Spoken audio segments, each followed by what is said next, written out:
And when I go through some of the toughest situations with an agent, I mean, things that you just couldn't even dream up. And we work through it and we get to the other side of it, and they're apologizing left and right. I'm so sorry, so sorry that we had to go through this, that you had to go through this. And I tell them, this is my job. This is what I do. And I actually kind of enjoy, I don't like bad things to happen, but I enjoy working through helping the agents get past these tough things that can happen in real estate.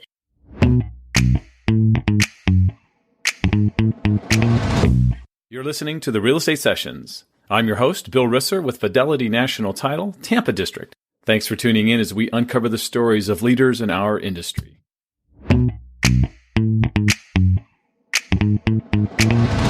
Hi, everybody. Thank you so much for tuning into episode 211 of the Real Estate Sessions podcast. As I always say, thanks for listening. Thanks for telling a friend. Today, we're staying on the west coast of Florida. I'm so excited to be staying local for a little while in terms of guests. And this week, thanks to Sean Carpenter for another great guest suggestion, we're going to be talking to Whitney Ellis. Whitney is the managing broker of a Coldwell banker operation in the Lakewood Ranch area of Bradenton, just about 35 miles south of St. Petersburg, where I'm located. And Whitney's doing some great things, has a great story to tell, and has written a book. So we are going to talk about her book. We're going to talk about her story and her journey on episode 211. So welcome to the podcast, Whitney. Hello. It's great to be here, Bill.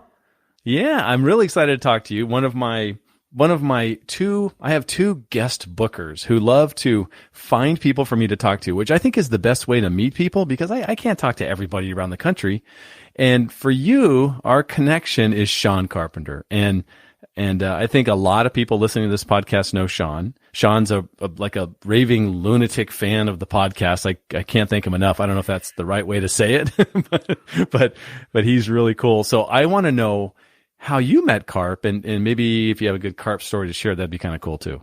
Yeah, absolutely. So it was my first year as a managing broker. It was probably about 2012. Coldwell Banker had him down from Ohio to Sarasota to do a training session with a group of agents. And it was an all-day event, and he did a really great job. And there were a lot of things that he did that really stuck with me.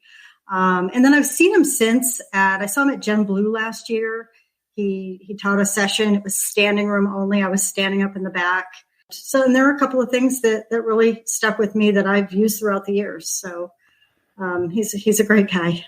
Yeah, I got a chance to co-present with Sean. You talk about a really fun day. All I did was toss up questions to him, and he just goes. I mean, he really has a few of his sessions are just so dialed in, so appropriate. He keeps them up to date, but he's really good at what he does. Yeah, and I've continued to get his blog every week too. So I stay up with that. He's got some good stuff. Yeah, sure. carpscorner.net. We'll have to give him a little plug there. Yeah, that's awesome. There you go, Sean. Enough about Sean. Let's talk about you. I know that you grew up in Los Angeles. I grew up in Southern California, myself in San Diego. So we both probably have similar kind of, at least, thoughts about growing up in Southern California, because it's a much different place, wouldn't you say, than any place else you've ever lived? Oh, absolutely. Yeah, everywhere that I've lived has been a nice climate, though. I will tell you that. I actually moved to Southern California, to Los Angeles, when I was 7. I was the youngest of 4 kids, and my mother was a single mom. So I grew up kind of as a latchkey kid in California. And, it was a different time then, too. It wasn't just a different place to be, but we had so much freedom. I was just free all afternoon.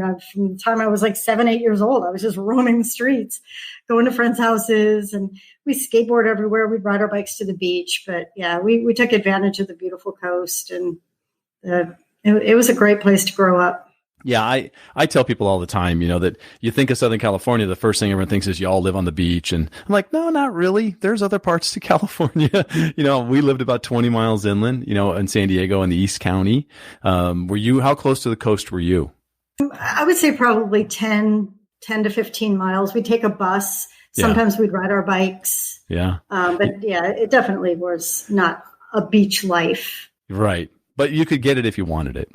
Absolutely. And we did. Ditching school. Don't tell anybody I said that. So did you go through high school there in California? Yes. What town were you in? In West LA. Oh, okay. Awesome. Okay. Yeah. I know exactly what you're talking about. Somewhere along the way, you decide real estate's going to be for you. But if I think I remember right from doing some research, it doesn't happen early on in your story. Is that true? That is correct. Okay. So what did you do right after school? I moved a couple of times. I moved up to the Bay Area. So I lived in Northern California as well for a while. And that's where I started my family. And when my kids were young, we moved to Florida. And then I continued to really just do things that aligned with their age and their life. So I worked in preschools. I worked in their elementary schools. I volunteered. I ran the PTO. And then eventually I worked in the front office of my son's high school, Cocoa Beach High School, another cool place to be. Yeah, no kidding. Coast to coast. That was 2003 is when I got my real estate license. Okay, so the kids are older now, and you're thinking you got the time now to kind of start a new career. Yeah, absolutely. Okay. Something where I could actually make some money. Yeah. That was the hope anyway. Well, it's working out. Yeah. You started off where this is not common, right? The common start for a realtor is always one of the big brands, like for you, for Coldwell Banker, or, one of the brands that have training, but you actually went into new homes, right? That actually is not correct. Oh, I did start on the East Coast of Florida is where I got my license. And I worked for 3 years in an ERA branch. So they did have pretty good training. So I did that for 3 years. And then I moved to the West Coast of Florida. And that's where I worked in new construction for about 7 years. And that's down in the Bradenton area where you are now? Right. Correct. Okay. Gotcha. Bradenton, Sarasota. Yeah, there's some nice new homes down there. Talk about then that switch from going from, residential, regular real estate. I don't know the exact phrase for it to new home. What was the biggest challenge for you? Well, actually, the reason that I made that shift is when I moved, I moved across the state. So I didn't have a sphere. I didn't know anybody. I didn't know the area. And it was late 2006. So, yeah. Ooh. Yeah. So what I did is I took my resume and I looked at actually some of the larger name brokerages around this area, dropped off my resume. And I was kind of like, maybe there's a top agent that needs an assistant just until I can get my feet wet in this area. And one of the local but major brokers picked up my resume and they had a new home sales division. And after 5 interviews and having no experience in new construction and really no experience with luxury market, I got a job selling luxury condos on Siesta Key. Oh my. That's a whole nother, that's not West LA. Wow. Yeah. So let's talk about that. You obviously are a quick learner and because of what you're doing today. So what was the process like trying to, was you just soaking up everything you could and you had to make a couple of mistakes along the way, but how did that go? Yeah. Have you ever heard the expression, fake it till you make it? That's awesome. I love it. Yeah. No, I mean, I am a fast learner and I'm adaptable. Somebody actually wrote this in one of the references that they wrote for me, a boss that I worked for during that job. And she said, I get along with the custodian as well as I get along with the multi-million-dollar buyers. And so that really helped me. In this particular position where now I had to shift from on the East Coast of Florida where the average price point was like $95,000 to these $1 million and up waterfront luxury condos. And I just adapt. I just learn the language and relate to people. And I can only imagine how great that experience that you've had, in that first, let's call it, 6, 7, 8 years of your career, how good that was, right? To see you're not afraid of anything. Yeah. And that took 3 years. I sold those out in 3 years. So that was like 7, 8, and 9, 2007, 8, and 9. Wow. So here I am now in 2009, still a pretty rough market.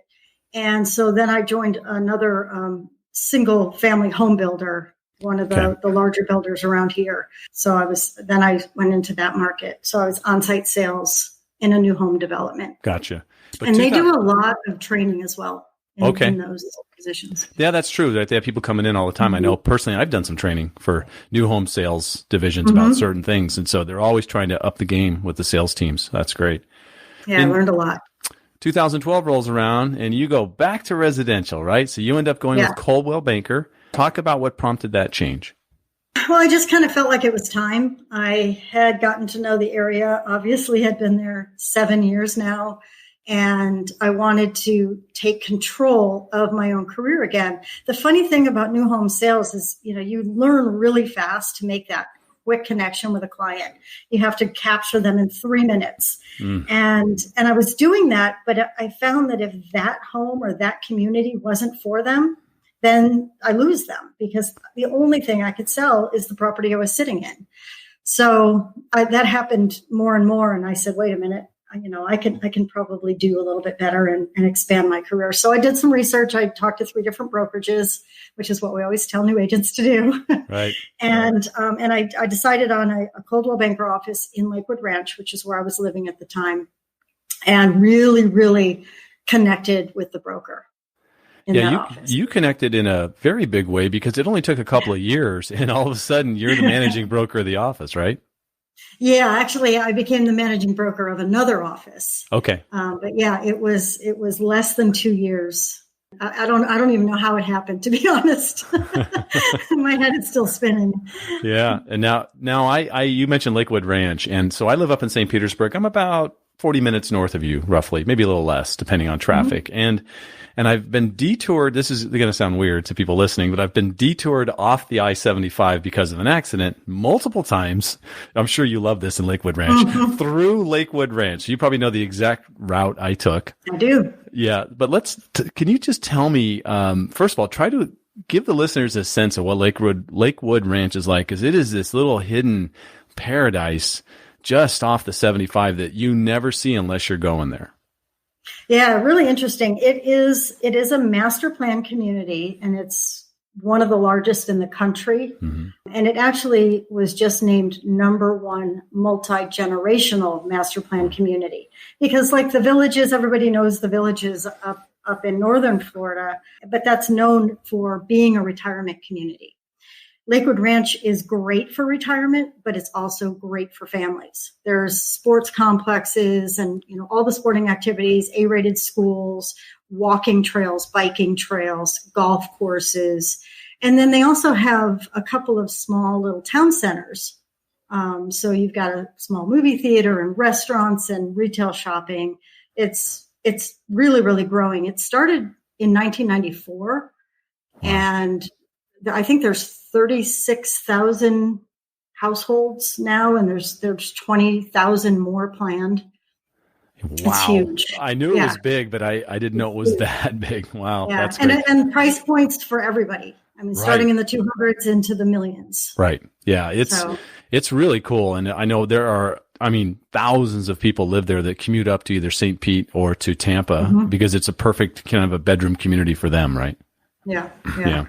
I love that. Not only do you run this, you're the managing broker of a Coldwell Banker operation, which means you're the one that people go to when, generally speaking, they don't come to you and go, "Hey, Whitney, everything's awesome. Everything's really cool. I just wanted to check in and tell you everything's good." Has that ever happened? Maybe every now and then. Yeah, maybe every now and then. Generally, they're coming to you because there's a problem. Yeah. Like they said that, yeah. So you're a problem solver by nature, right? Absolutely. Okay. And so when you're solving problems, I imagine all of those moments are educational moments. That's what my mom, or that's actually what my wife would say to my son when he was little. Teaching moments. Teaching moments. Yeah. So let's talk about that part of your life a little bit, because that's you have how many agents are there, and what does a typical day look like for you? There is no typical day. I have now 75 agents in my office. I absolutely love what I do. And I am a problem solver by nature. And when I go through some of the toughest situations with an agent, things that you just couldn't even dream up. And we work through it and we get to the other side of it. And they're apologizing left and right. I'm so sorry, so sorry that we had to go through this, that you had to go through this. And I tell them, this is my job. This is what I do. And I actually kind of enjoy, I don't like bad things to happen, but I enjoy working through helping the agents get past these tough things that can happen in real estate and coming out the other side with a resolution. And hopefully everybody comes together and moves on and we get a closed deal. Yeah. And I'm going to guess that this resulted in the next phase for you. And that's this book. You wrote a book that's coming out soon. What's the release date on the book? We're hoping for November 18th. Awesome. So no promises. Yeah, that's part of that game. Less than a month away, but let me, so it's called Everyday Agent, which I love that name. But then the subtitle, Straight Talk and Proven Methods to Grow Your Real Estate Business. I love where you're going with this. This sounds like no nonsense, nuts and bolts. This is what you got to do. Am I on track with that? Yeah, that's exactly how I wrote it. It's really strange to look back on how this all started. It was kind of the first of the year thing. And I've always loved writing. I've never written anything of substance before, but I've just I can draft a mean email. And I've been told that before. I have a way with words. I do. So I'd always wanted to write, and the two things kind of came together, and it just occurred to me, well, this is something I can write about because this is what I know. It's what I do every day. I'm also really passionate about helping agents be better. And I see so much, we all know, and I've heard a lot of your podcasts, and so many agents don't make it, and they're just not getting the support, the training, the coaching that they need to get through the tough beginning. So that's really what this book was about. It's everything that I've learned over 15 years that has worked for me, and things that I have taught agents that have worked for them. And so I just kind of put it all down.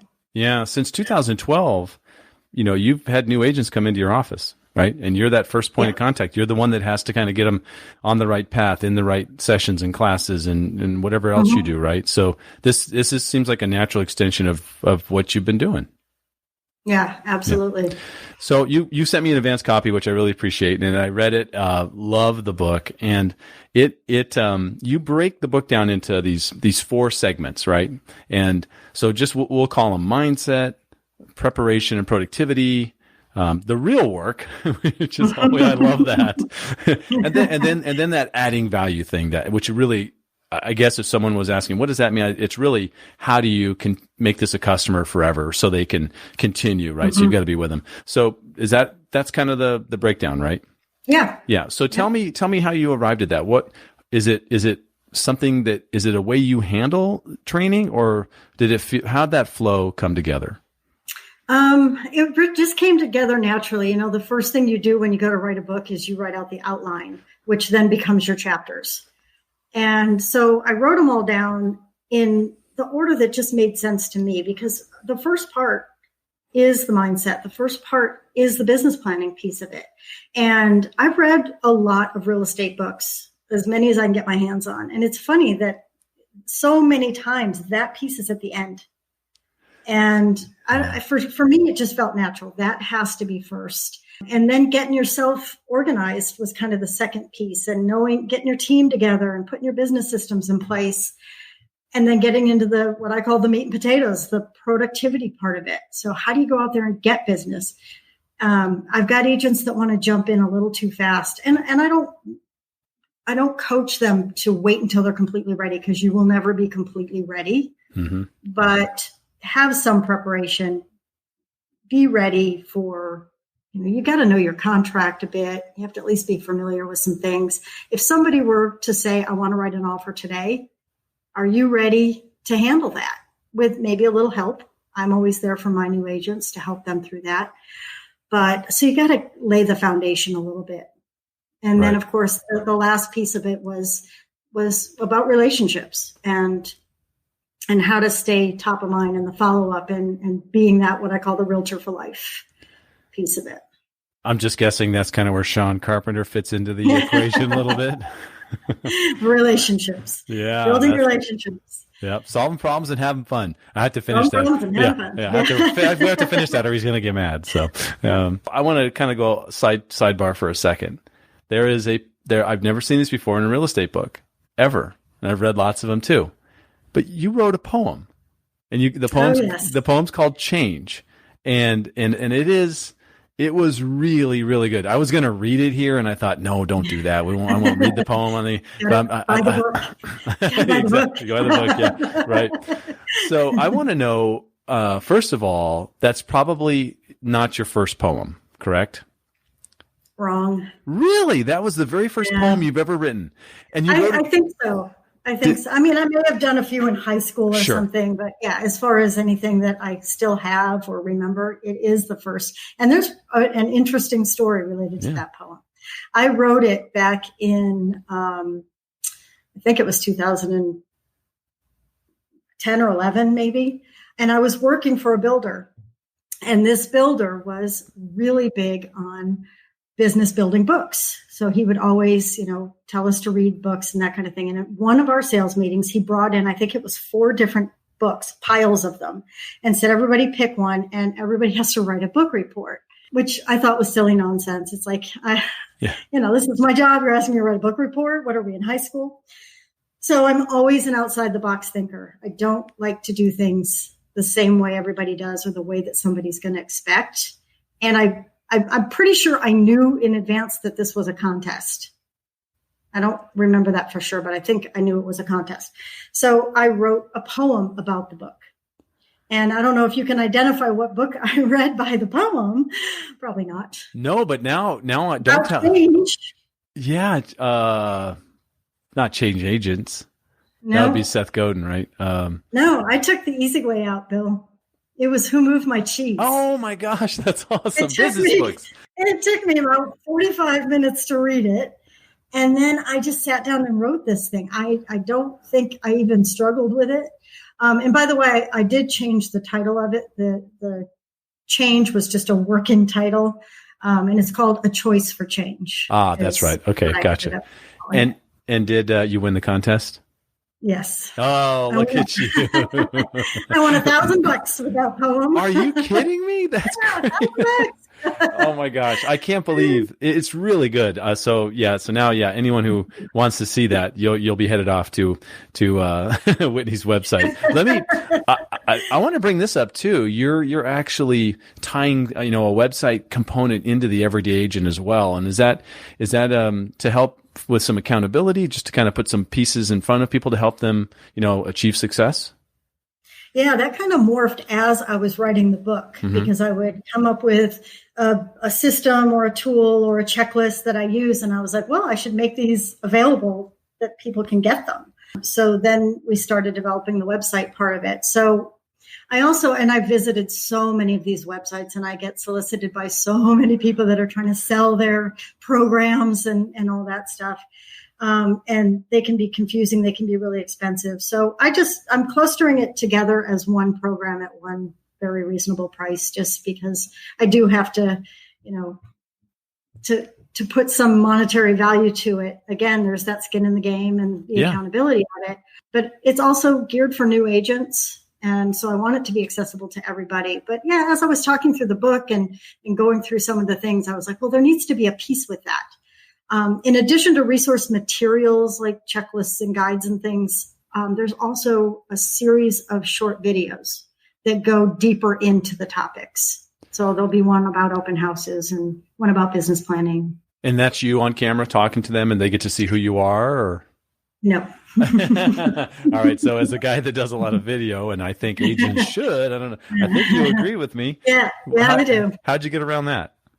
I don't always enjoy those videos where I'm just looking at somebody standing in front of a whiteboard and talking. So I wanted it to be more visual. So it's more of a PowerPoint presentation with the voiceover. So it's just like a 20 minutes, like what I would do in front of my office when I'm doing a lunch and learn.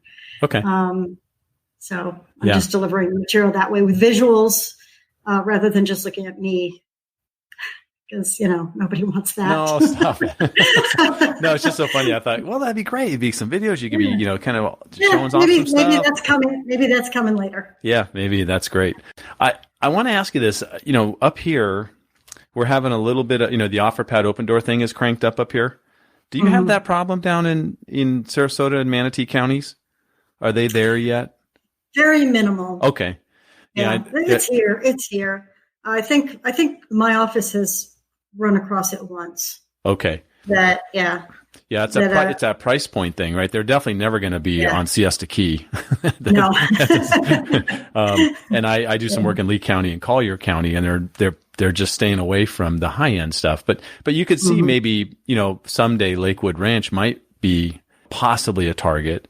So is it something that you just kind of stay on top of and just kind of pay attention to? I'm sure that, the Realogy is doing, going to do their own thing down the road, right? And Coldwell Banker will be a part of it. We already have it. Okay. We already have it. Is it something that's employed there in your area? Yeah, it's available to us.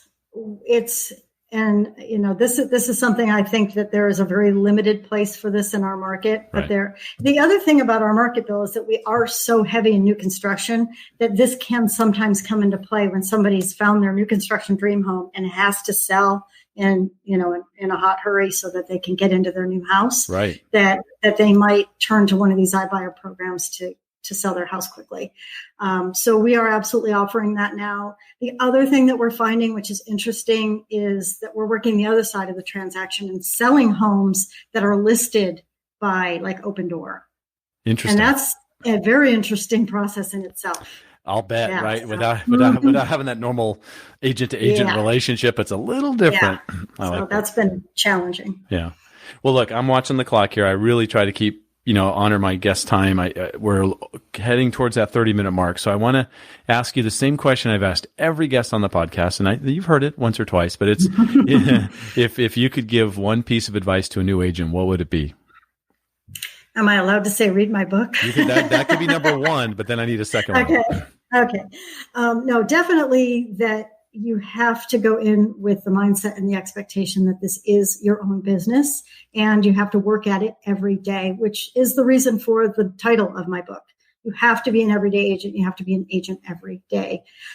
So that's my piece of advice. I love it. Whitney, if somebody wants to reach out to you, what's the best way for them to get a hold of you?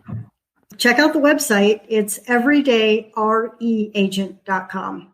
Okay. And they everydayreagent.com. And they can access you there? Yes. Okay. They can register and then I'll be able to respond to their email. I don't have a direct connect on that yet. It's coming soon. All right. Awesome. Whitney, thank you so much for your time. Once again, Sean with another home run. I love what you're doing and you're so close. We will have lunch on one of my trips down south. I'll try to connect with you so we can get together in person. Definitely look forward to it. Thank you so much.